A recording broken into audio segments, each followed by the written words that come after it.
Bonjour à tous. Donc, je vais vous faire ni une présentation du groupe prenant ou du parc machine, ni une présentation de la Lambda, mais simplement un peu un testimonial pour vous expliquer le cheminement que nous avons eu, Laurent Prenant et moi-même, vers ce projet. Au-delà d'une machine, c'est avant tout un projet. Et je vais vous le décrire un petit peu jusqu'à vous donner les clés du go pour réaliser cet investissement. Alors bien sûr, la machine n'arrivera que l'été prochain. Elle sera installée en juillet-août l'été prochain et passera en production en septembre. Mais quoi de mieux que ce musée et le concept de tradition et de modernité pour annoncer, c'est surtout à la demande de Pascal Bovero qui nous a beaucoup aidé sur ce projet, notamment sur tous les volets formation, parce qu'on verra que un tel projet, c'est avant tout un projet humain et un projet de formation.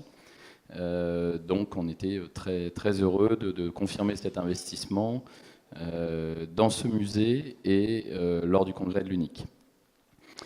Donc chaque chef d'entreprise a une vision qu'il fait partager à ses collaborateurs.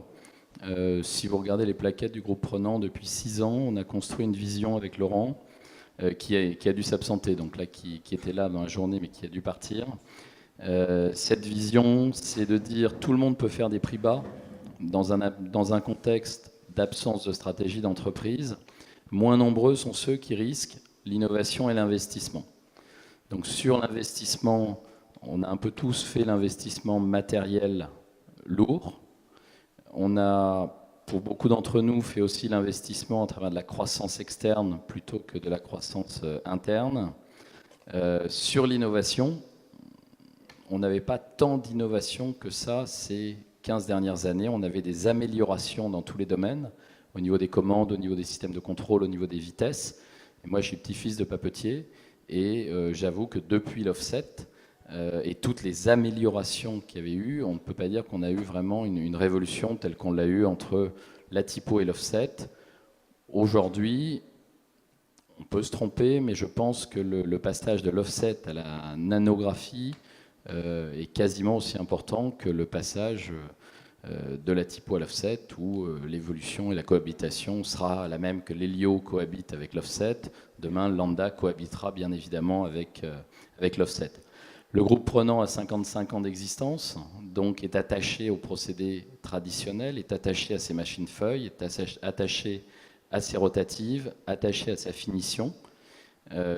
Beaucoup de matériels seront sollicités par la Lambda, ou la Lambda entrera en complément d'autres matériels.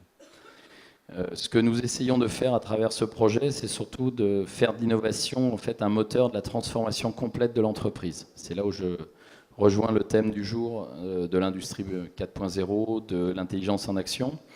Avec Laurent, on a interrogé beaucoup de monde dans l'entreprise et très souvent nous est remonté le fait qu'il n'y avait pas un projet fédérateur.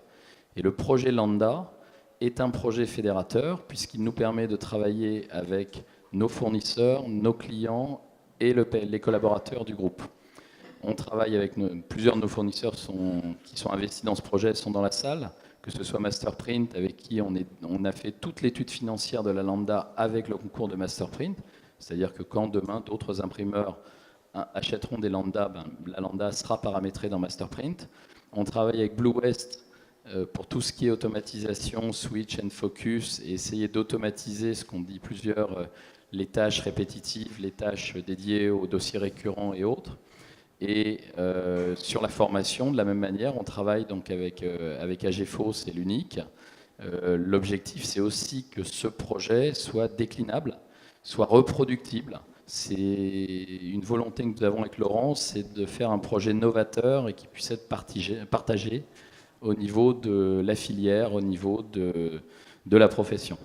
De cette manière, nous allons aussi ouvrir l'entreprise aux écoles.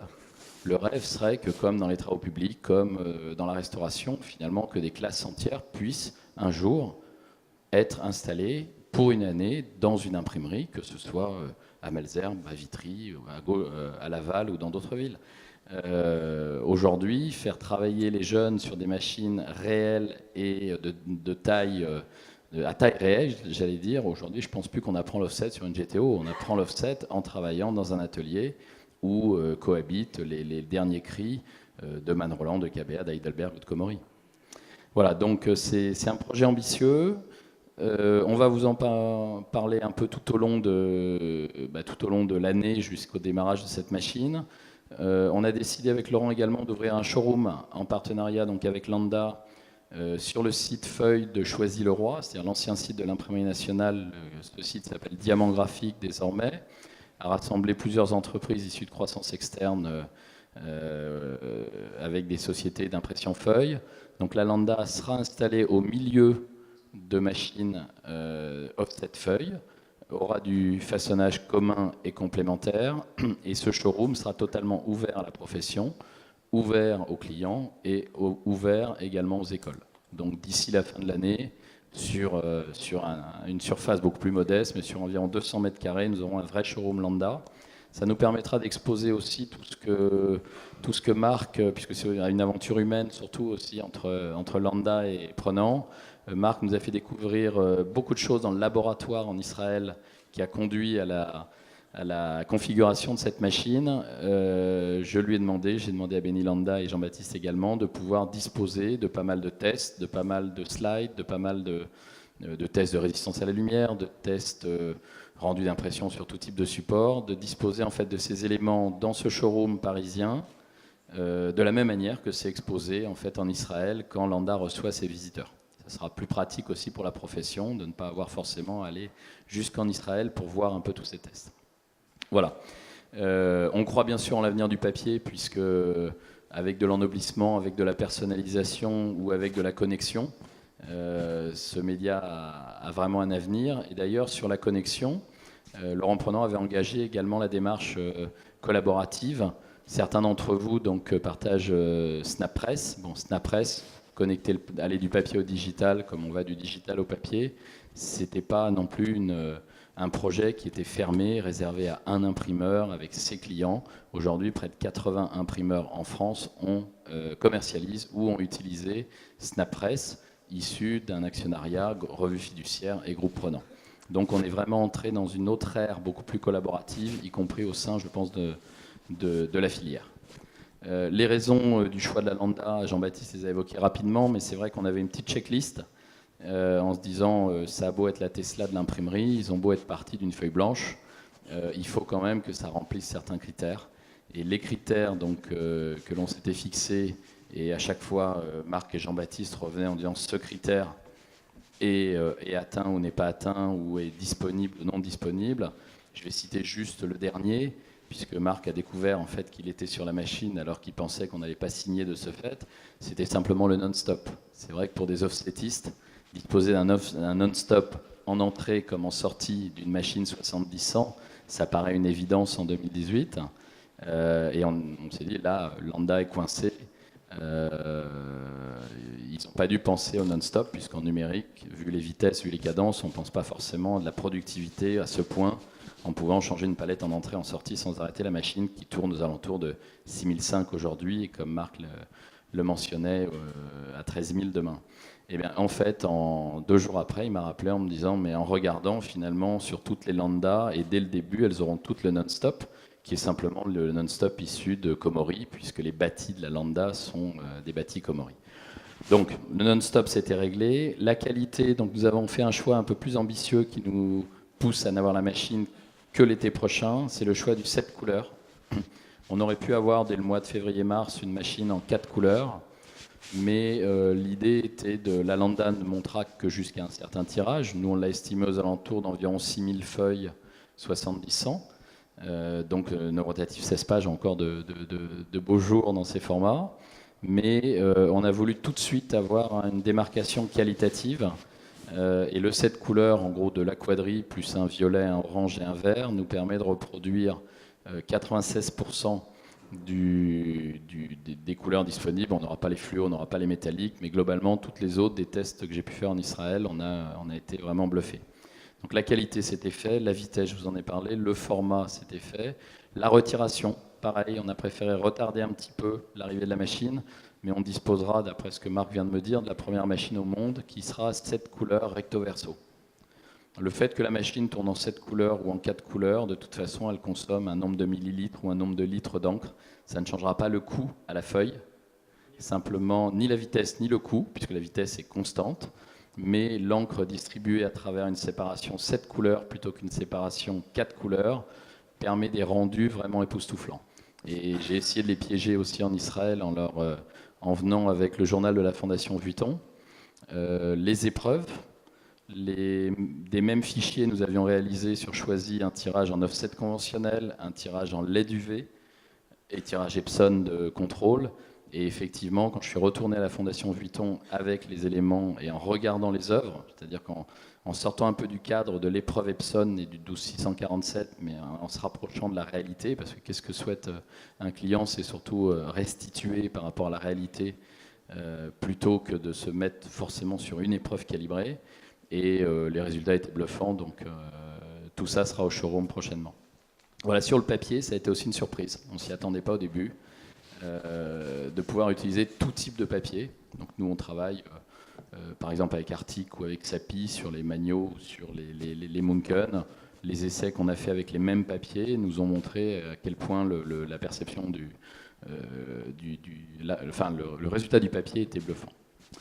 Voilà, tout papier. Et sur l'environnement, on a plutôt de bonnes raisons de croire que cette technologie est aussi intéressante pour l'environnement. On a fait ça avec une équipe, pas uniquement des ingénieurs, mais pour la première fois dans l'équipe, on avait des sociologues, on avait des psychologues et on avait des clients. Et ça, c'est assez unique. C'est pour ça qu'on a dit quels sont les trends sociologiques pour vraiment comprendre l'évolution. Et tu as donné l'exemple du plastique, mais il y en a plusieurs, pour comprendre un peu les trends, pour être sûr que ce qu'on fait tient et est en route avec le consommateur veut. Il y a un des gens qui a présenté, qui a dit, voilà, technologie qui n'est pas facile à utiliser. Regarde, c'est questionable. Alors là, c'est une des raisons pourquoi on a fait dans notre team un psychologue sur lequel on dit, voilà, les interfaces doivent être vraiment très simples, doivent être amusantes. Et on était inspiré par Steve Jobs pour vraiment faire des interfaces qui ont été très faciles à utiliser. Mais ça, c'était un peu l'esprit sur comment on a développé ça. Alors, il y a un dernier point que je voudrais vous montrer. Ça, c'est, oui, nano, qualité, ça veut dire quoi? Qu'est-ce qui est tellement différent avec nano? Et pourquoi tu sais que des sociétés comme BASF et ensemble avec BMW et Mercedes ont considéré notre encre, ils ont signé une licence. Pourquoi ils veulent utiliser Landa Ink pour des applications comme des voitures et tout ça, hein? Il y a un réseau économique parce que c'est tellement fin le type d'encre qu'on utilise que la consommation d'encre est déjà beaucoup moins. Mais c'est aussi la qualité. Et j'étais en train de regarder ici comment je dois ici expliquer la qualité. Eh bien, tu peux le voir ici un peu dans le coin. Donc, si ici, tu vois ici un film ou une vidéo ou quoi que ce soit, tu vois une image, mais tu vois, il y a un spot là et tu vois que l'image est moins forte. Si je coupe toute la lumière ici dans la salle, tu vas voir, l'image sera plus forte. Alors, qu'est-ce que l'avantage de Landa et pourquoi cette encre est utilisée c'est pas l'encre, mais les pigments est utilisé par BASF et des sociétés comme L'Oréal, ça c'est que les caractéristiques de cette encre vont éviter des réflexions de lumière et il va diminuer la réflexion. Donc, quand tu ouvres un magasin ou quoi que ce soit et tu es à côté d'une fenêtre, tu peux voir que la voiture ou le advertising n'a plus la même force et tout ça. Et ça, c'est l'avantage du consommateur. Et ce n'est pas quelque chose de théorique, c'est quelque chose qui est très visuel. Pour le reste, tous les éléments sont déjà dit par les autres fournisseurs, par les autres collègues, je ne vais pas répéter ça, mais ça veut dire exactement la qualité que nous avons.